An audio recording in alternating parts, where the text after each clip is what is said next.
Memang awalnya keinginan untuk melihatnya karena besarnya kerinduan ini yang kupendam. Besarnya rasa keingintahuan, bagaimana kabarnya ia sekarang. Namun setelah kenyataan di depan mataku ini, keinginan untuk melihatnya telah berubah. Berubah menjadi ingin memberinya ketenangan dan kekuatan, menghiburnya atas apa yang telah dideritanya saat ini. Namun hal itu mungkin akan dipikirkan nanti. Untuk sekarang, jujur, aku bersungguh-sungguh. Kunawaitukan satu-satunya keinginanku untuk melihatnya hanya sebagai orang yang bisa membantu, menenangkan, memberinya kekuatan, tidak lebih.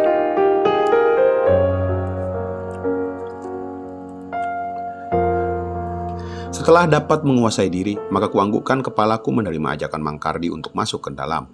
Masuk untuk melihat jenazah yang sore nanti kabarnya akan dikuburkan di penguburan yang tak jauh dari sini. Jangan tanyakan bagaimana gugupnya kini kurasakan. Bagaimana perasaanku yang tercampur aduk di dalam sana. Selain akan melihat jenazah almarhum, tentu aku pasti dan tentu akan menemui sang bidadari. Seorang wanita, salah satu wanita yang menjadi korban kekejaman takdir. Langkahku seolah menjadi sebuah kesulitan bagiku.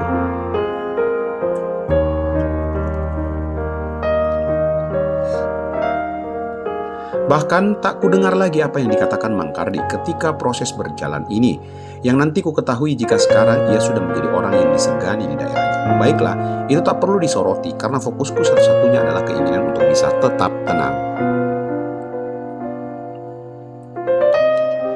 Keinginan agar aku tak bersikap yang berlebih ketika dipertemukan dengan sang bidadari, karena situasi dan kondisi yang amat sangat tidak memungkinkan membuat sebuah ekspresi bahagia di wajah ini.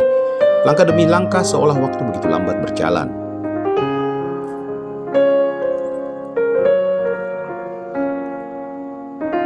Melewati pintu masuk yang sudah dipenuhi oleh warga sekitar, baik yang membantu tadi menggotong keranda jenazah pun yang ingin memberi ucapan bela sungkawa kepada keluarga yang ditinggal. Satu yang pasti, sang bidadari beserta Aini putrinya tinggal berdua di sini tanpa sanak keluarga. Itu yang ku ketahui informasi kecil ketika kami bersama dari cerita almarhum sendiri kala itu. Jadi, selain mereka berduka, tentu penderitaan yang amat sangat besar yang bahkan nalar tuaku ini tak dapat memikirkan ketika mengingat mereka hanya berdua di sini, tanpa uang simpanan yang berlebih. Atau mungkin saja tidak ada sama sekali, tanpa sanak saudara, tanpa keluarga, hanya berharap bantuan warga sekitar dalam proses ini itunya di tempat ini. Pun satu yang semakin membuatku ingin teriak menyalahkan takdir karena ini bukan rumah mereka. Ini hanyalah sebuah kos-kosan yang bukan dimilikinya, yang bahkan sewanya pun belum terbayarkan beberapa bulan.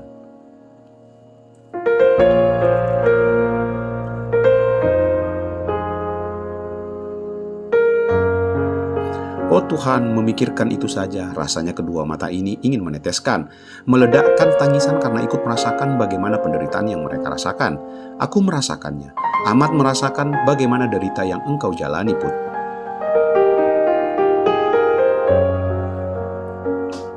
Dan seiring debar jantungku yang begitu kencang di dalam, seiring rasa gugup serta kesedihan mendalam yang menderaku, seiring nafas yang tertahan kini, seiring langkahku terhenti, seiring tubuhku yang sekejap menjadi kaku bagai es di kutub sana.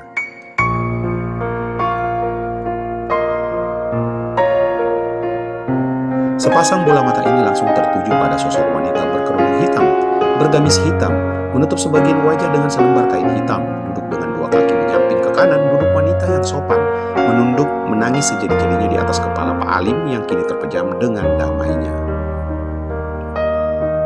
Yang jenazahnya dibaringkan di atas kasur berukuran kecil, diletakkan di tengah-tengah ruangan tengah bangunan, yang duduk didampingi dua orang wanita berkerudung tanpa nikab serta Aini yang langsung menyadari kedatanganku bersama Mang Kardi.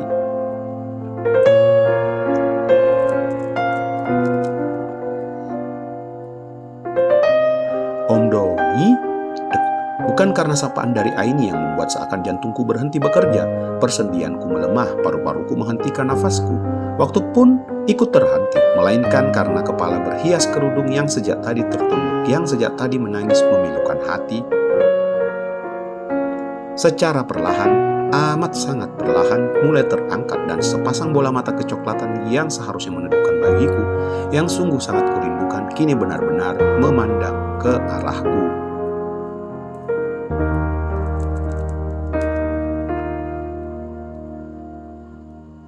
Bola mata itu, bola mata kecoklatan itu, semakin deras mengeluarkan air bah pada kedua kelopak mata indahnya. Ya Tuhan, bantu hamba untuk tetap kuat. bantu hamba agar tetap tegar melihat kesedihannya yang begitu mendalam.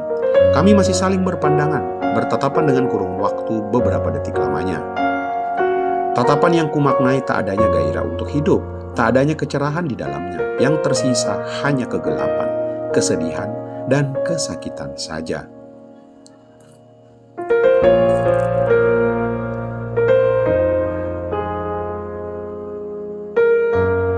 Ingin sekali kedua tangan ini menghapus air mata itu. Ingin sekali kaki ini melangkah maju mendekat kepadanya, memeluknya, membiarkan tangisannya meledak di dadaku. Namun atas izin Allah Subhanahu wa Ta'ala, semoga saja aku kuat dan masih bisa menahan semua keinginan yang berkelabat di dalam otak. Kuhela nafasku kemudian, di saat aku telah menguasai sedikit saja emosional yang mendera. Lalu kuanggukkan kepala tertuju buat sang bidadari, yang setelahnya tak memberiku balasan apapun atas gerakan kecil kulakukan, karena ia langsung menunduk. Namun ucap syukur serta kelegaan yang kurasakan, karena tangisannya tak semeledak tadi. Om Doni, itu suara Aini. Aku hanya melempar senyum kepadanya, lalu karena posisi duduknya dapat dijangkau tanganku, maka di saat aku telah duduk iftirasi seperti cara duduk di antara dua sujud, didampingi Mang Kardi pada bagian sisi kanan jenazah, aku menyempatkan melakukan gerakan kecil, mengusap lembut kepalanya seraya. Setelah aku usap, maka aku lepaskan. Bahkan Sinta, putri Mang Kardi yang sulung yang biasa disapa Neng oleh kedua orang tuanya, baru saja posisinya diganti sama ayahnya itu pun sedikit kaget melihat kedatanganku, karena memang posisinya di awal membelakangi pintu masuk, membelakangi kami. Bapak, ya, dia memang sejak kecil memanggilku dengan panggilan itu. Sedangkan putri kedua Mang Kardi belum ketemukan keberadaannya di jangkauan mata tuaku. Aku hanya mengangguk dan tak lupa mengusap lembut kepalanya. Semua yang kulakukan sepertinya.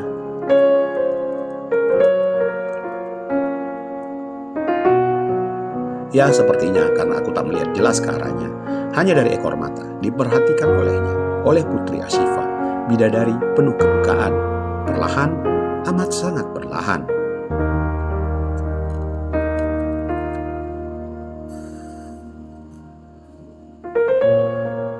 Semua pertahananku yang sejak tadi kubangun, benteng yang tercipta dari baja terkuat di alam semesta, pada akhirnya secara perlahan runtuh ketika kini fokusku perhatianku pada wajah penuh kedamaian yang terpejam, yang tak akan pernah mendengar dan menerima permohonan maaf dan ampun dariku.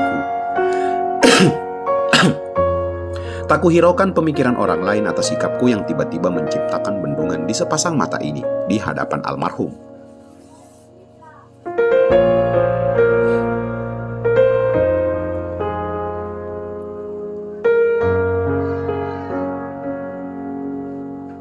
Tak kuhiraukan teguran kecil dari Mang Kardi. Pak, amat sangat pelan suaranya ketika aku mulai menundukkan kepala, mendekatkan keningku pada punggung tangan kanan almarhum yang baru saja kuraih.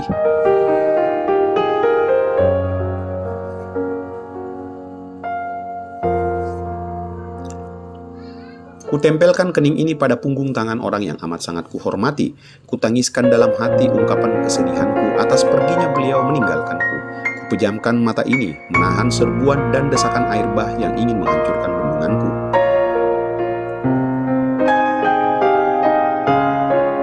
Andai kening ini bisa menempel selamanya pada punggung tangan beliau, agar penebusan dosaku dikabulkan olehnya, maka akan kulakukan. Kurasakan usapan kecil pada punggungku, namun aku belum, bahkan enggan untuk lepaskan keningku yang menempel saat ini.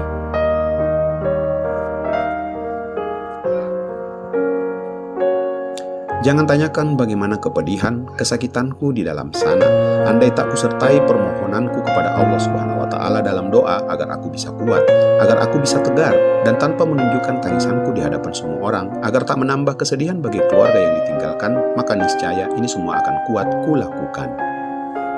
Pak, sudah Pak, itu suara Mang Kardi yang mulai masuk ke indera pendengarku dan menyadarkanku kembali. Gak baik dilihat orang Pak Doni kayak gini, ujarnya kembali. Suaranya pelan, tapi cukup bagiku untuk mendengarnya.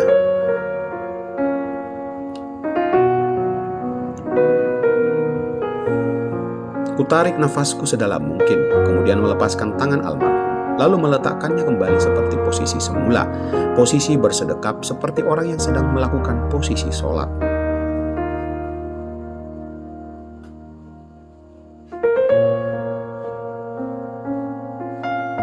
Aku Aku lalu mengangguk dengan usaha agar sepasang mata ini kuat membendung air mataku.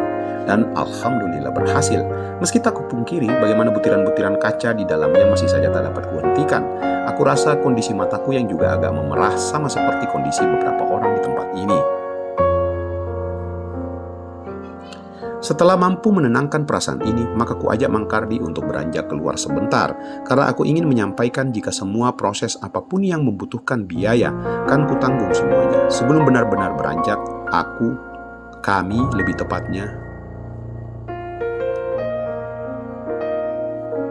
aku dan sang bidadari kembali saling bertatapan. Kumaknai tatapannya kali ini sebagai ucapan rasa terima kasih karena aku hadir. Benar-benar hadir secara nyata untuknya, untuk mereka. Untuk terakhir kalinya aku bisa bertemu dengan almarhum. Setelah beberapa detik, kuanggukkan kepalaku membalas gerakan kecil darinya yang menjawab keinginannya. Semua yang terjadi di antara aku dan dia benar-benar tak ada sepatah kata pun yang terucap. Masih sama seperti dulu. Hanya berkomunikasi dengan memakai sepasang bola mata kami. Memang ketika Anda membacanya terdengar aneh, mengapa bisa demikian? Jawabannya aku pun tak tahu, kawan. Sungguh, aku juga bingung mengapa aku bisa saling berkomunikasi dengan sang bidadari hanya lewat tatapan semata. Jangan tanyakan bagaimana beratnya aku tinggalkan ia di dalam, meski hanya untuk sejenak saja. Berat, amat sangat berat. Apalagi bagaimana keinginan ini yang sejak tadi tertahan untuk sekedar mengobrol dengannya, sekedar memberinya kekuatan dan ketenangan atas luka yang menimpanya. Sekali lagi kukatakan adalah sesuatu yang begitu berat bagiku saat ini. Di saat di luar itu, ketika kuutarakan maksud dan tujuanku memanggilnya keluar, Mang Kardi malahan yang menjangkupinya sendiri. Tapi aku menolaknya. Aku ingin ini menjadi tanggunganku. Tak ada debat lagi, karena ini bukan sesuatu hal yang patut didebatkan. Kumintai tolong Mang Kardi agar jangan pulang ke Jakarta dulu, agar ia bisa membantu di sini, agar ia bisa menjadi sosok yang juga disegani, bisa mendampingiku dalam mengawal semua proses mulai dari proses penguburan hingga proses-proses setelahnya selesai.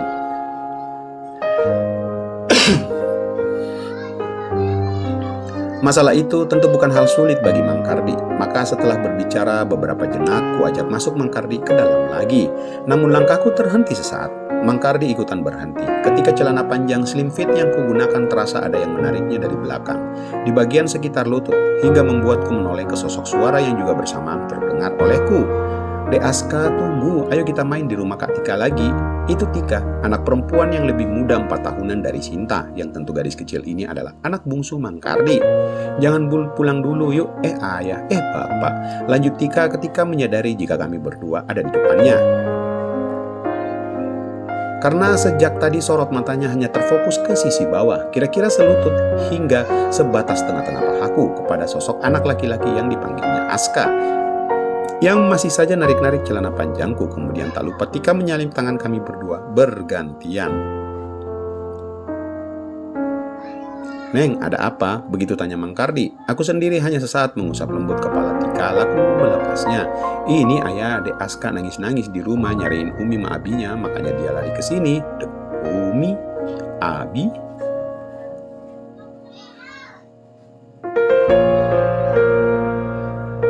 Padahal si Teteh sama Uminya melarang Dek Aska untuk kesini dulu. Tunggu. Oh Tuhan, aku benci pemikiranku saat ini. Aku benci, amat sangat membenci sebuah pertanyaan yang muncul tiba-tiba di kepala ini.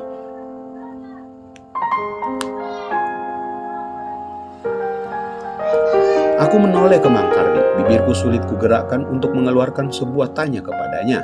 Ada apa tuh Pak? Tanya Mang Kardi. Tapi sungguh, aku masih sulit untuk berbicara saat ini. Lalu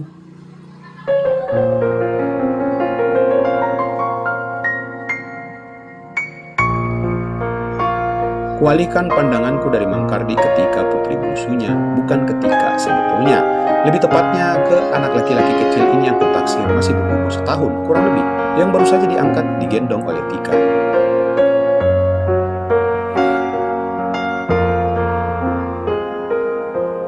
Ketika sepasang mata tuaku beradu pandang dengan sepasang mata milik anak laki-laki ini, aku seperti ya Tuhan, aku membenci, amat sangat membenci kenyataan ini, karena aku seakan-akan sedang melihat sepasang mata